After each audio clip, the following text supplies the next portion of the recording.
if I told you your product should feel like an orgasm? I'm serious, not literally, but close.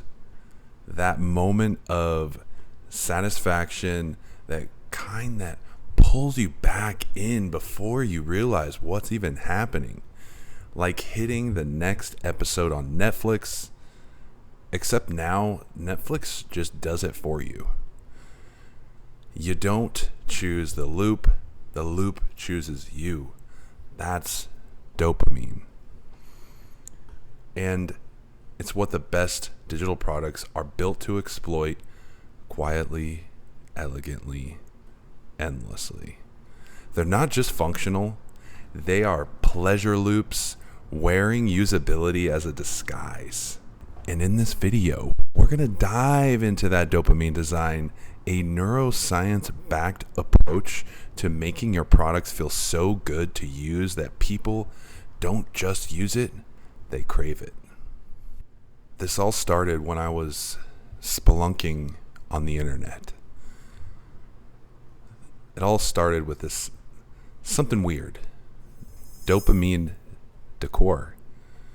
Of course, I had to look into that. What the hell is this?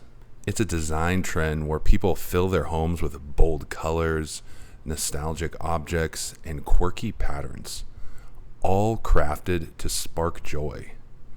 And I thought, if we're hacking our homes for emotional payoff, why aren't we doing this with our products? Most apps feel like tax forms, but what if they could feel like opening a gift? Dopamine design isn't about aesthetics. It's about emotion. It's behavioral design with a conscience. Dopamine is your brain's more pleasure chemical. It powers anticipation, reward, habit. It's what drives slot machines, TikTok scrolls, and dating apps that leave you questioning your life's choices. I only know because I may have been there a few times. But when used intentionally, ethically, it creates a meaningful engagement. Great user experience doesn't just work, it feels good in the brain.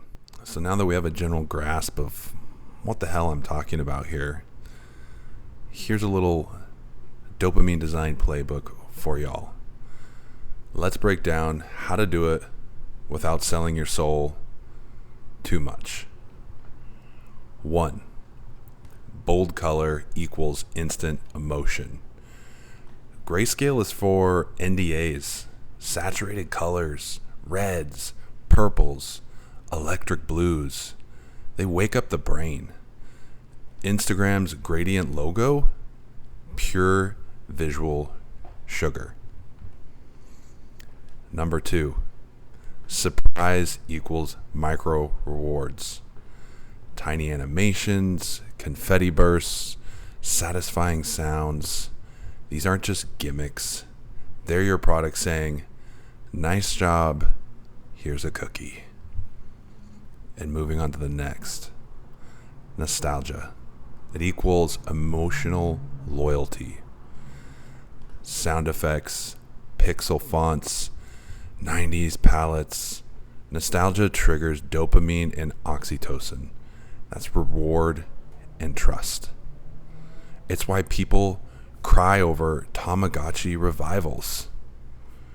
We all remember Tamagotchi, and if you don't, you probably should just exit this video now because I don't think we could be friends. Moving on.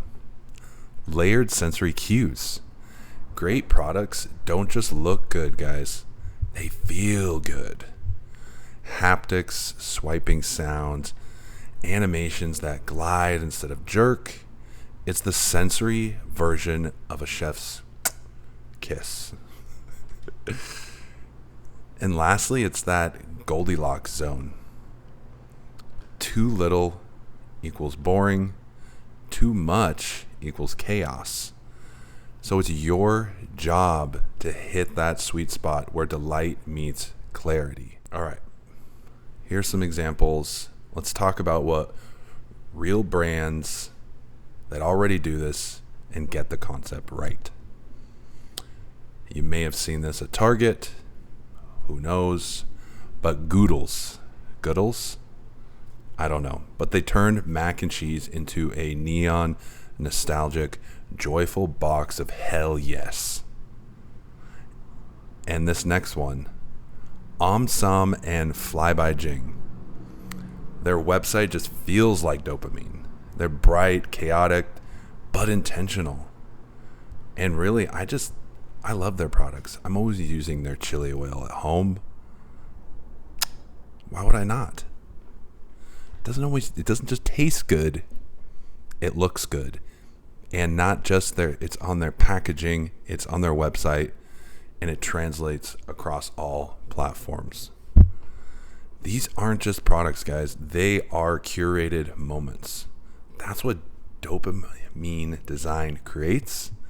And that is emotional recall before the product's even opened. But let's not pretend this is all sunshine and delight. Dopamine is the same critical chemical that fuels doom scrolling at 2 a.m. It's why you open Instagram in the first place.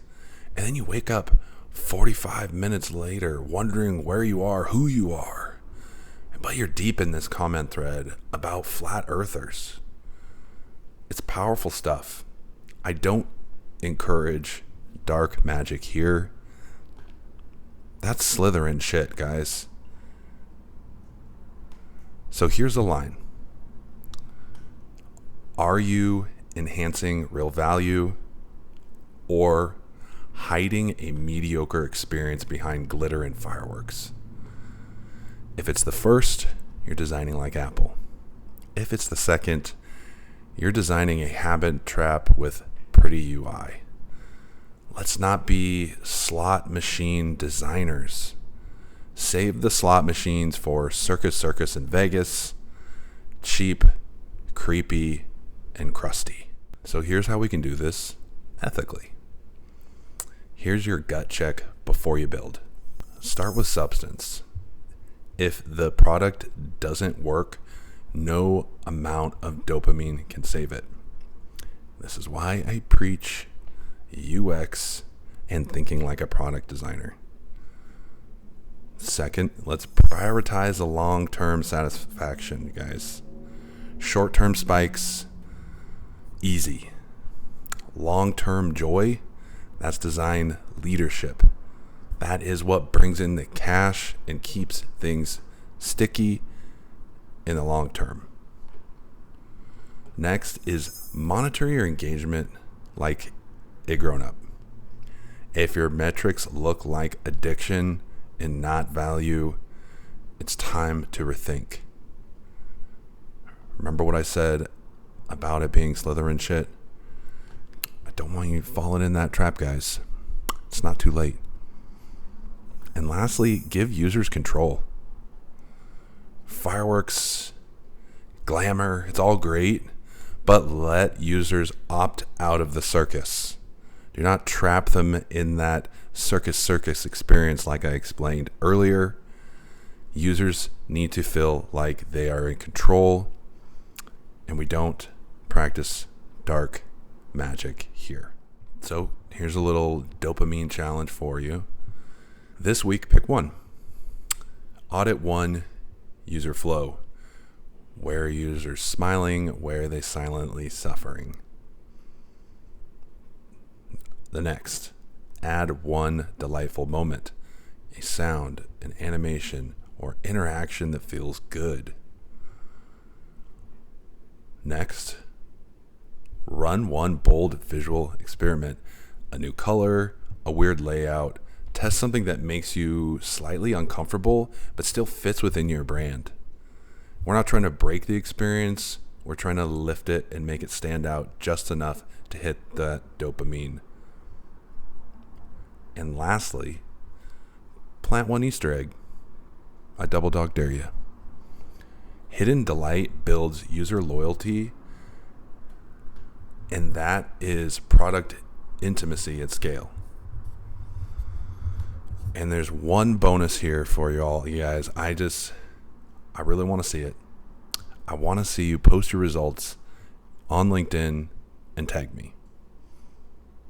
If you don't have me on LinkedIn, I'm Dana Dar. I mean, it's right there on YouTube. But just in case, tag me. And I'd be happy to feature you in an upcoming video or in my newsletter product potion. I'm looking for people to feature in the newsletter and what they're working on. I want to showcase different products that people are building just to share, create a community. There's nothing into it, nothing extra. I've got a wait list going right now. So hit me up, let me know. I'd love to feature you. So here's the thing. We're all just walking chemistry sets. And good design doesn't manipulate us, it respects us. So the next time you're reviewing your product or you're a designer and you're working on something, the next time you are in there, ask, not does this work, but how does this feel in someone's brain? Go deep, get inside their heads. Because people won't remember your roadmap, they'll remember how your product made them feel. So if this sparked something or made you squirm in a good way, drop a comment with your favorite brand that nails that dopamine design in your eyes.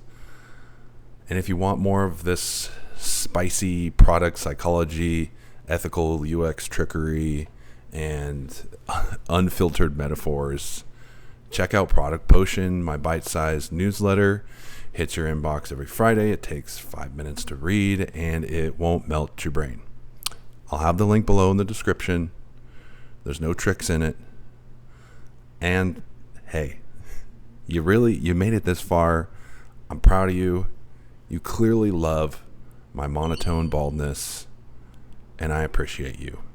So hit subscribe and check out my latest video right here. And thank you for watching. I'll see you in the next one.